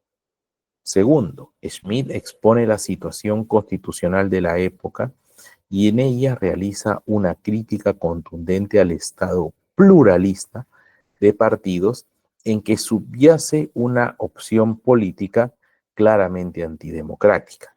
Su enemigo, y eso tomen nota, y eso es un poco lo que pasa en el Perú, Schmitt critica lo que vive en su momento. ¿Y qué critica Schmitt? El pluralismo político. O sea que Schmitt es un totalitarista, no tanto eso, pero Schmitt ve el fracaso de la democracia, así como hoy día en nuestro país, que nos asustan todas las semanas con que vamos a tener 40 candidatos, y claro, ese terror, ¿no? Porque 40 personas quieren ser presidentes, que no se pueden sentar a conversar y hacer una sola lista. Y piensen ustedes en cuando eligen a sus delegados de base, todo eso. La idea es que haya consensos, ¿no? Pero si somos una base de 300 alumnos o 250, que de 250 hayan 10 listas, eso sería una locura. ¿Por qué tantos? Entonces, igual pasaba en la Europa previo a la Primera Guerra Mundial. Y Schmitt critica, ¿no? Dice, esto es producto precisamente de ese excesivo pluralismo. Ese pluralismo nos está destruyendo. ¿Por qué? Porque el pluralismo desune, el pluralismo atomiza. Y algunos dirán, ¿pero qué? ¿Tú eres enemigo del pluralismo? Sí. O sea, tú eres contrario a la democracia, porque la democracia es cada uno piense libremente y actúe de manera independiente, que sus derechos están garantizados. A diferencia, pues, de los gobiernos totalitarios, donde hay un solo partido, una sola expresión política. Pero Schmitt sí simpatiza con esta idea de un solo partido, un solo grupo, porque él se obsesiona particularmente con la unidad de una autoridad fuerte. Y a partir de ello, retomando las formulaciones de Benjamin Constant sobre el poder neutro, sostiene Schmitt que únicamente el jefe de Estado puede ostentar el honroso título de protector o defensor de la Constitución. Y esto a partir de un artículo de la Constitución de Weimar, año 48. Ya había pasado, ojo, aquí la Primera Guerra Mundial, y Schmitt está viendo pues precisamente que la República de Weimar órgano político que sucede al fin del Segundo Reich, está fracasando, ¿no? Alemania no se está recuperando de el fracaso de la guerra, más bien se está sumando en un nuevo conflicto potencial. Entonces, él aprecia de que nuestra constitución ya le da al jefe de Estado algunos poderes y esos poderes también permiten de que él asuma el rol de guardián o protector de la constitución. ¿Qué dice el artículo 48 de la República de Weimar? Que hace unos años se conmemoró su centenario. Y que, ojo, hasta el día de hoy tiene presencia porque Alemania sigue siendo un Estado federal como lo planteó la Constitución de Weimar. Miren lo que dice el artículo 48. En caso de un Estado, cuando hablamos de un Estado así es como los Estados Unidos, ¿recuerdan? Tenemos a California, tenemos a Florida, tenemos a Carolina del Norte, Carolina del Sur, tenemos a Illinois. Son como pequeños países dentro de una unión más grande. Igual pasa en Alemania. En Alemania tienes estados. Hoy en día se le llaman los Länder, ¿no? El nombre en alemán es Länder. En el caso algún estado que no cumpla con los deberes que le haya impuesto el Reich, pensando pues de todas maneras en el órgano ya federal, la constitución o las leyes del Reich, el presidente del Reich podrá hacer uso de las Fuerzas Armadas para compelerlo a hacerlo. Miren esa disposición. Si un estado, es como decir, pónganse ustedes lo que está pasando en Estados Unidos. Yo tengo a California, tengo a Florida, tengo a Massachusetts, tengo a Idaho, tengo a Minnesota. Si en algún momento a Dakota, en algún momento está Trump, ¿no? Con todo este asunto, pónganse ustedes, con el tema arancelario, ahorita Trump, ¿no? Trump ha dado una medida con el tema arancelario. Entonces, por ahí se descubre que en Florida, que está cerca del Atlántico, tiene costa, se ha dado una habilitación especial para que los productos entren sin pagar el arancel que Trump ha impuesto sobre todo a los chinos. Entonces se ha hecho una jugada que los productos chinos bajen al canal de Panamá y del canal de Panamá suban para Florida por el Caribe y ahí en Florida entren sin pagar esa suma que ahora les exija. Trump lo que podría hacer pues es llamar al orden a Florida, aunque Florida es un estado, o sea, tiene cierta independencia, pero es parte de la Unión. Profesor, es algo así como pasa en Rusia también con los separatistas, algo así. O sea, ante una situación de separatismo, lo que quería explicar, que ya estaba previsto en el artículo 48, pero acá más que separatismo se dice, ¿no? No cumple con los deberes que le impone el Reich, no cumple con la constitución o las leyes del Reich, el presidente está facultado a hacer uso de la Fuerza Armada para obligar a que acate, lo cual es fuerte. Es como decir, profesor, y en el Perú podemos hacer igual, un presidente regional no quiere hacer lo que Lima dice, lo que la autoridad nacional dice. Por ejemplo, el gobernador regional de Puno desacata a Dina Boluarte y dice de que los tributos de Puno ni un sol va a ir a la SUNAT, todo se queda allá. Dina Boluarte puede invocar a las Fuerzas Armadas para someter al gobernador regional. No, no está previsto eso. Muy probablemente lo que ocurre es que lo acusen penalmente al gobernador, lo terminan destituyendo y se exija que un nuevo gobernador asuma dentro del Consejo Regional. Pero aquí la Constitución textualmente dice, si un Estado no se somete a lo que dice el Reich, el presidente tiene facultad para imponerse con las Fuerzas Armadas. Entonces, sobre la base de ese artículo, sobre todo, es que Schmidt razona y dice, oye, pero si el presidente puede obligar a un Estado mediante las Fuerzas Armadas, también del mismo modo puede proteger a la Constitución con ese respaldo de las Fuerzas Armadas. Por eso se dice también, ¿no? Si la seguridad y el orden público al interior del Reich son severamente dañados o están en peligros, el presidente del Reich podrá tomar las medidas necesarias que lleven a restablecer el orden, interviniendo con la asistencia de las Fuerzas Armadas de ser necesario. Para este propósito podrá suspender temporalmente, totalmente o en parte los derechos fundamentales proveídos en los artículos 114 o 115. Como ustedes ven, la Constitución alemana le daba amplios poderes al presidente del Reich. Entonces, bajo ese razonamiento, Schmitt decía, pero si no te digo que no hayan amenazas contra la Constitución, pero la Constitución tiene la propia salida. El presidente la puede hacer respetar, porque por algo el segundo párrafo dice, si la seguridad o el orden público del interior están severamente dañados o en peligro, el presidente puede valerse de las Fuerzas Armadas e incluso suspender los derechos fundamentales. Entonces, sobre la base de ello, pues Schmitt quiere cuestionar o rebatir lo que plantea Kelsen. De aquí que se añade, con el control de normas, la jurisdicción constitucional transgrede los límites. Kelsen plantea eso, ¿no? Que se controlen las normas. O sea que las normas que emite el Congreso puedan ser objeto de una demanda, lo que conocemos como la demanda de inconstitucionalidad. Pero Schmitt dice, ¿por qué se van a controlar las normas si el Congreso finalmente es un órgano político y autónomo?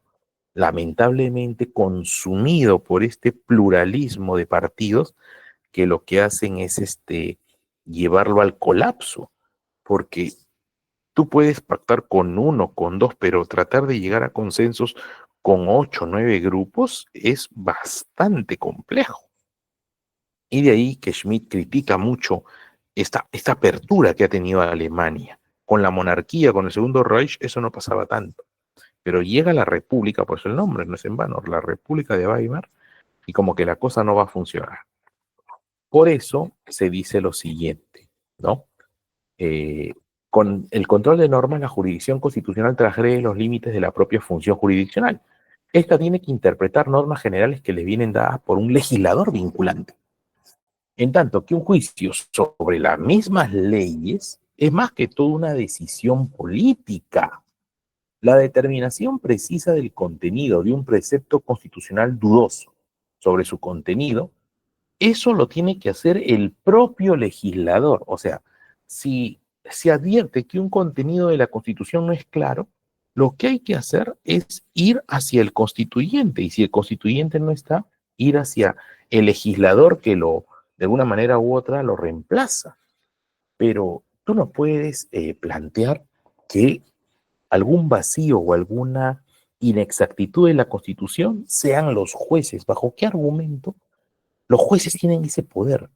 Ellos no tienen el poder ellos no son constituyentes, ellos son jueces nada más.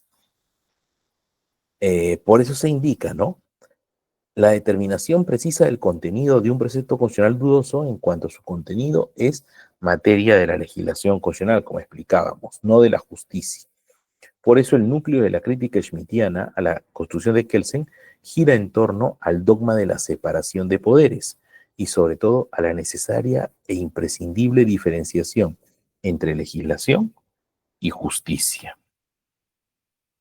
De aquí que Schmitt continúa y se señala, en Alemania el control judicial que ejercen en última instancia los tribunales respecto al texto constitucional tiene un carácter accesorio, difuso y ocasional, que ya se aplicaba en cierta manera, pero no porque los jueces alemanes, los jueces ordinarios, ¿no?, sean un protector o defensor del orden social y económico existente, como en Estados Unidos, donde Estados Unidos por sus cualidades tiene otra visión de los jueces.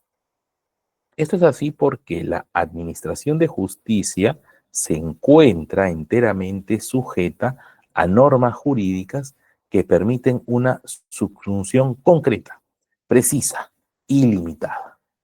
Los tribunales no son protectores de la Constitución, aunque ejerzan el control judicial de manera accesoria y difusa, lo que ya aplicaban los norteamericanos, ojo, que eso lo vamos a ampliar la próxima semana, pero un poco ellos también tienen en mente el modelo americano, y Schmitt advierte, ¿no?, que él quiere que los jueces de acá tengan poderes como tienen los jueces americanos, pero los jueces americanos lo tienen por un precedente, y es una cosa discrecional y opcional, pero acá en Europa, Kelsen lo que plantea es un tribunal permanente que se encargue de controlar la legislación, y eso para Schmitt es peligroso. Por eso dice, ¿no?, los tribunales no son protectores de la Constitución. La no aplicación de las leyes anticonstitucionales solo puede contribuir al respeto de la Constitución, sí, pero no es que sean defensores. Y ante ello, cierra Schmitt con lo siguiente: la Constitución es expresión de la voluntad de la unidad del pueblo, a diferencia de Kelsen no entra tanto en el tema normativo, sino Schmitt más que todo se respalda en la imagen que se tiene sobre la Constitución. Y la Constitución es una expresión de unidad. Y el Parlamento amenaza la Constitución en cuanto pone en peligro esa unidad. Identificada la Constitución con la unidad del pueblo, el pluralismo se convierte en un peligro potencial. Ese peligro se concreta en el momento en que el Parlamento, institución que traduce políticamente el pluralismo social, se manifiesta incapaz de lograr el acuerdo. Y ese es el peligro que uno tiene que enfrentar. Por eso es que debe ser el presidente del Reich, el jefe de Estado, el que resulte el guardián o defensor para que cuando el Parlamento no decida, lo haga el jefe de Estado. ¿Pero por qué el jefe de Estado? Porque el jefe de Estado representa la unidad, mientras que el partido de gobierno, pero mientras que el Congreso, está el Parlamento, está conformado por 8 o 9 minorías, el presidente del Reich, el jefe de Estado, es la mayoría. Él ha llegado a ese puesto porque finalmente es la mayoría de uno de los grupos. Los alemanes se identifican con él. Por eso es de que aquí le ocupa legítimamente el rol de defensor y de guardián, porque él encarna a la unidad del pueblo. De ahí que no sea necesario, sea completamente fuera de lugar, pensar de que un tribunal de justicia realice esta tarea. Pero este argumento, que suena muy interesante y muy bien expuesto, deja una duda. Estamos atacando al Parlamento y el guardián debe ser cuando el Parlamento no decida, cuando el Parlamento tenga problemas. Hay una inquietud que surge. ¿Y si el que viola la Constitución no es el Congreso, sino el jefe de Estado? ¿Quién sería el guardián o protector? ¿El Congreso?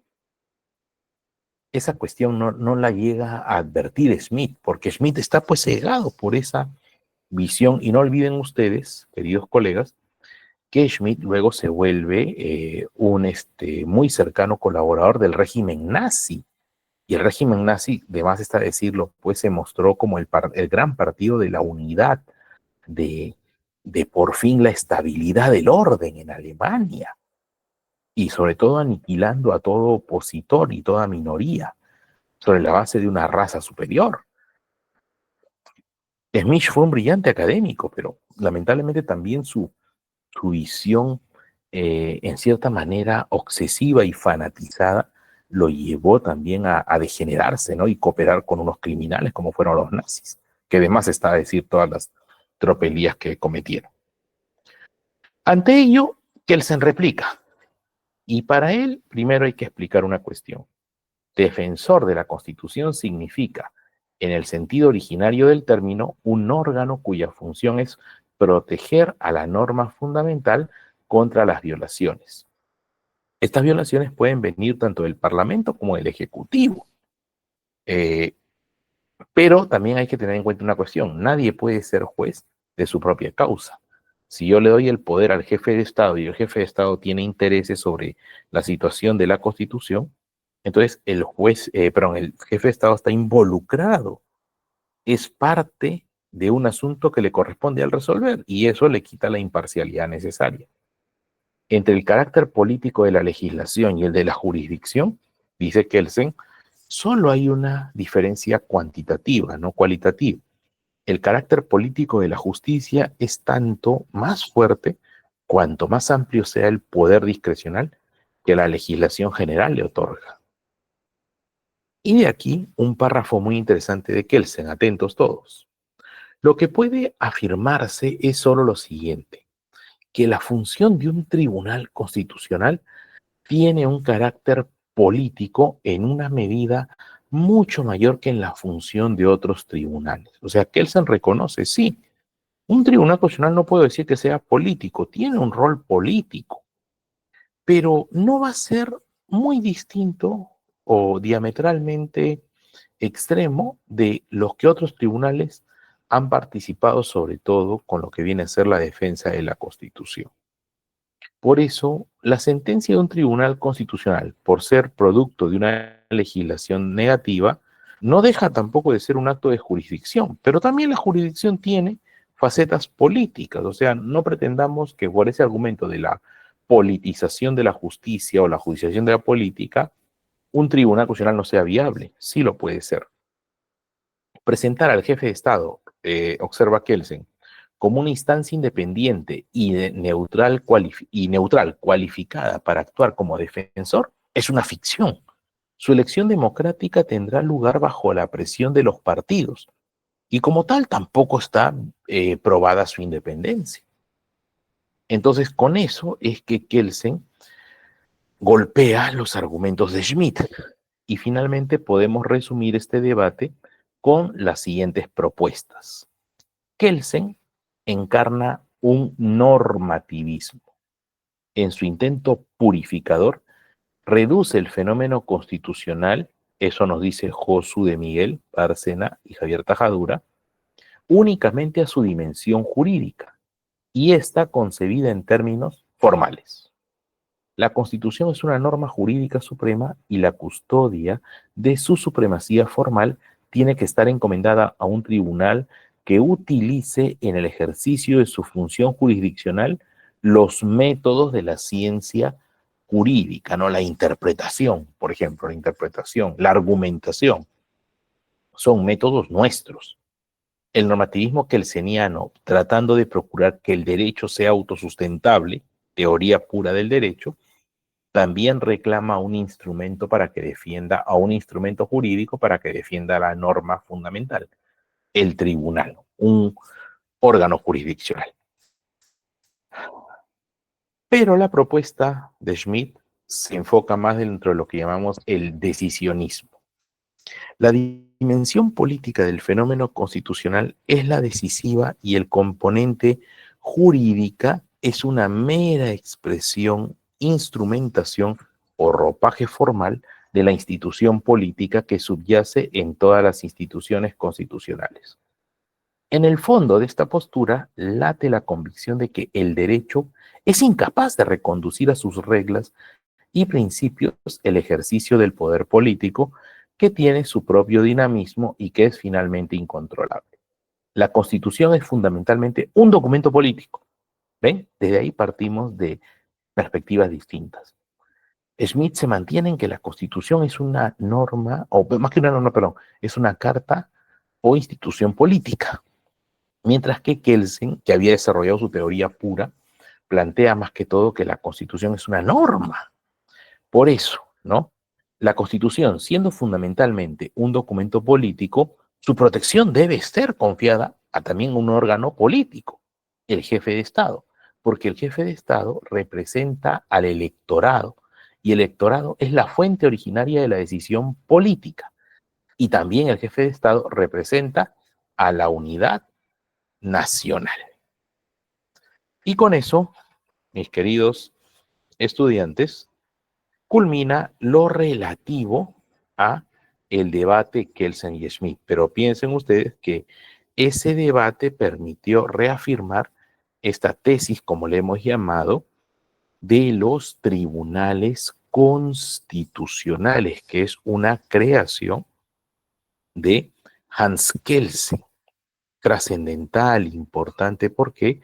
Porque ambos, Kelsen y Schmitt, parten de una misma situación, un caótico contexto donde la Constitución podría llevarse sobre todo la peor parte, producto de precisamente estas circunstancias que nos representa o nos arroja la situación de Europa durante los primeros años del siglo XX.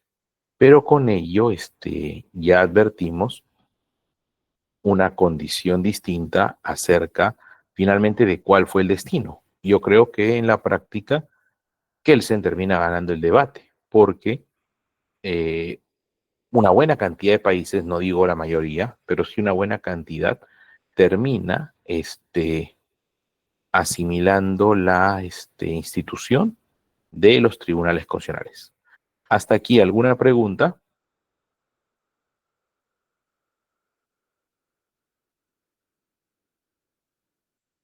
¿Alguna pregunta, alguna inquietud? Te escucho, Elmer. Sí, justamente en la mañana tuve una clase de penal internacional con la doctora Rosa Mávila y estaba hablando acerca de los juicios que estaban haciéndole a los nazis, los jerarcas nazis y los jueces nazis. Y justamente menciona a Schmidt. Quisiera saber su futuro, si llegó a ser juzgado o se le perdonó, doctor. Esa era mi curiosidad. Bueno, como una curiosidad histórica es que Schmidt no llega a ocupar un cargo de oficial, ¿no? No es parte de la estructura, llamémosle así, militar de los nazis. Schmidt todavía fallecerá décadas después, para 1985, o sea, 40 años después del fin de la Segunda Guerra. Eh, pero sí quedó en un gran desprestigio porque se le asumió como un colaborador del régimen nazi, pero desde el punto de vista de las ideas, ¿no? En sí, como sabemos, pues el tema penal que muy bien se emplaza, esto de la autoría respecto de la comisión de crímenes, entre otros. No, Schmidt no llega a una situación de ese extremo. Es interesante, sí, obviamente la curiosidad, ¿no? ¿Qué pasa con él? Pero sí su prestigio quedó bastante chamuscado después de esa situación. Pero el Schmidt, previo a la Segunda Guerra Mundial, sigue siendo consultado hasta el día de hoy, no crean, ¿no? O sea, sus libros, sus obras, bastante revisadas y discutidas hasta nuestro tiempo. ¿Alguna otra consulta, pregunta?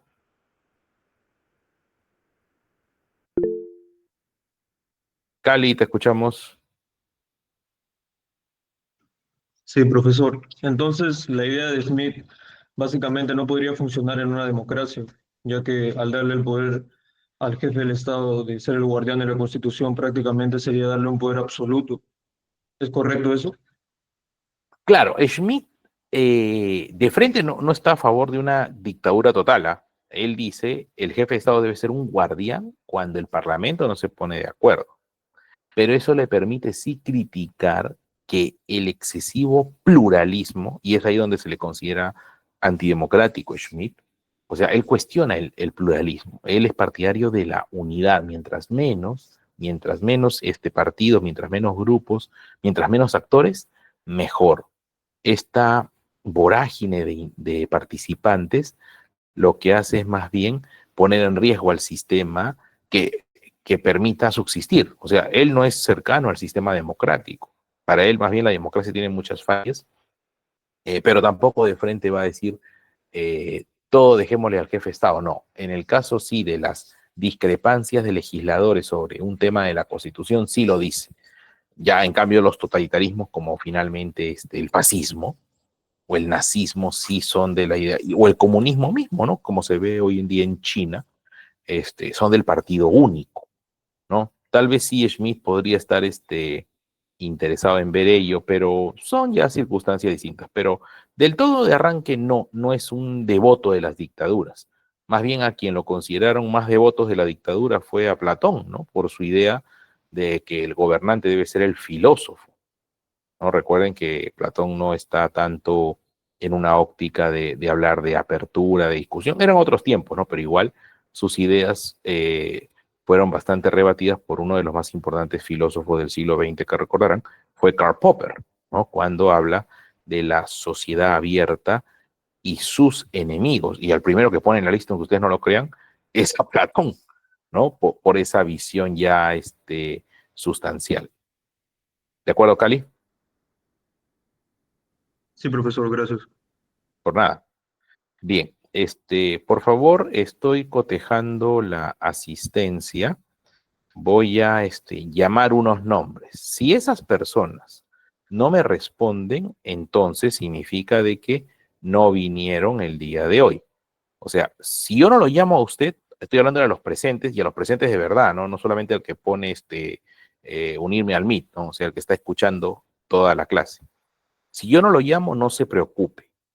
Si yo llamo a alguien y está presente, automáticamente diga estoy presente, estoy presente. ¿Por qué? Porque tal vez por alguna razón su nombre no me ha salido bien. Pero, y si yo llamo a alguien y no me responde, confirmo simplemente que no asistió a la clase, que no asistió.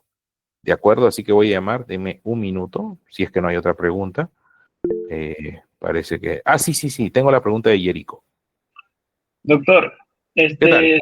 sobre ese tema, ¿en qué casos podría justificarse que una autoridad política actúe como guardiana de la Constitución?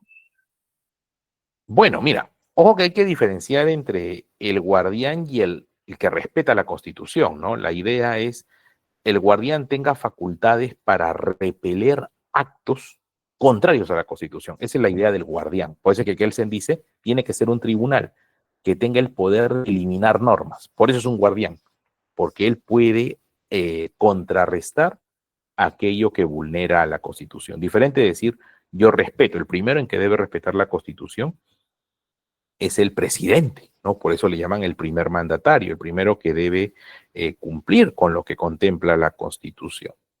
Ahora bien, ¿en qué circunstancias podríamos tener que el presidente asuma, llamémosle así, poderes absolutos? Bueno, en teoría, aunque no es parte de su época, pero hasta el día de hoy podría surgir un poco la herencia de ello, el régimen de excepción y estado de emergencia. Sin perjuicio de ello, desde una óptica sobre todo de la cuestión de organización política, generalmente sí a los presidentes les permiten ello, ¿no?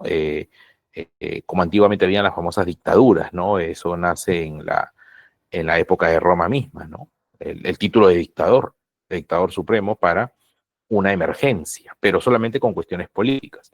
Recuerden que el día de hoy tenemos los estados de emergencia, pero esos estados de emergencia no facultan a transgredir derechos fundamentales en absoluto.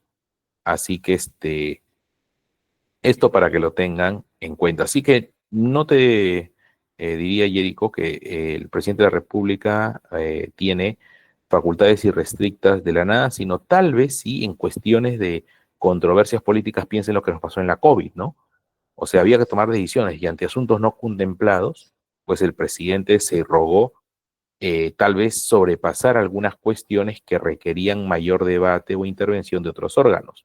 Piense, por ejemplo, el manejo presupuestario del país, donde durante la época de la COVID, pues hubo extremos excesos, ¿no? Pero de alguna manera u otra se justificó porque se decía pues, que estábamos en una época insólita, inédita, entonces solamente la autoridad era la que podía proceder, la autoridad en un sentido de el presidente, porque otros podían haber dicho, no, pero pregúntele al Congreso. Además, hay países donde se tiene el régimen parlamentarista, entonces, en ese sentido, usted tenía que haber esperado la situación. Eso te podría decir, Jerico. Ya, gracias. Muy amable por el like. Ahora sí, vamos a terminar, como les digo, y voy a llamar la lista, atentos. Ya saben, si escucha su nombre, y con eso también damos por cerrado, ¿no? Si escucha su nombre, automáticamente dígame, profesor, estoy acá. Pero si no escucha su nombre, tranquilo, si no escucha su nombre significa que está registrada su asistencia. Pero si escucha y usted está, automáticamente diga, profesor, estoy acá. Pero si no escucho la respuesta, confirmo de que la persona a la que he llamado no estuvo en clase, ¿no? Y eso lo tengo. Nos ha mandado un oficio de que tenemos que reportarlo. Y bueno, yo sí soy bastante responsable y respetuoso de las medidas de nuestra facultad. Bien, a ver, comienzo a llamar en unos segunditos, un ratito, ya. Sino que pasa es que también están con unos nombres bien peculiares, según me sale en el sistema. En el sentido de que algunos tienen otros nombres. Por eso que les mandé con el correo de la San Marcos, ¿no? Para que no haya estos descuadres. Bien, a ver, comienzo a llamar. Estoy llamando, recuerden, solo a quienes en teoría no han asistido. Alexander Melgarejo. Presente, doctor. Ya, bueno, se asistió. Entonces, aquí ya. De un momento a otro se llenó el aula porque yo tenía 65 y ahora hay 71. Carlos Robati. Carlos Robati sí no confirma. Carlos Galván. Carlos Galván tampoco confirma. Diego Sarmiento. Presente, profesor. Ah, ya, muy bien. Ya. Giancarlo Díaz. Presente, doctor. Ya. Ginger Valdés. Ginger Valdés, si no está.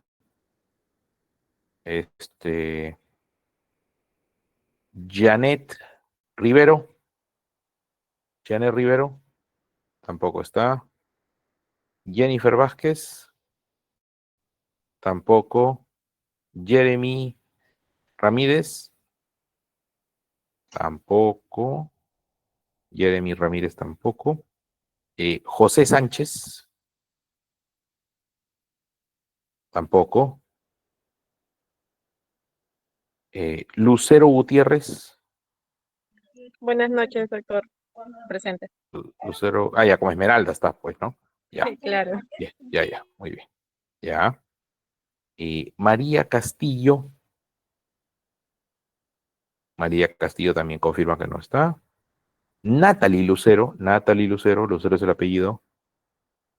Tampoco, ya ven. Sí, la mayoría que no estoy llamando no responden, o sea, no han venido. Renzo Castañeda. Renzo Castañeda no está. Rocío Arrascue. Rolando Laveriano. Rosa Sánchez. Sarela Chávez. Profesor presente. Presente, profesor. Sarela Chávez. Sarela ya. ¿Y quién me mencionó antes? Geraldine creo que decía. A Rosa Sánchez, ¿no? Sí, así es. No le digo que sus nombres confunden. Usen el nombre de la web, por favor. Ya. Stephanie Lazo. Ya Stephanie Lazo también confirma que no está. Stephanie de Velasco. Tampoco se encuentra Stephanie de Velasco. Y finalmente, Víctor Hugo Suárez. Correcto, todos los demás que no he mencionado, sobre todo, sí han asistido y los que intervinieron, que los llamé, ya subsané y van a aparecer como asistentes, no se preocupe. Bien, como informe lo explicaba, lo planteado 9:30, estamos terminando el día de hoy. Le envié un mail. Sí, Jesús, y te respondí, no te preocupes. Así que revísalo también. ¿Ya? Quedamos. Bien, por nada. María, un gusto a todos ustedes. Bueno, cuídense bastante. Mañana también virtual, ya saben, en general. Aprovechen estos días y protéjanse ustedes, sus familias, y ojalá que nuestro país salga de esta crisis. Un gran abrazo y cuídense mucho. Hasta entonces. Buenas noches, doctor. Gracias. Buenas noches, doctor. Buenas noches, doctor.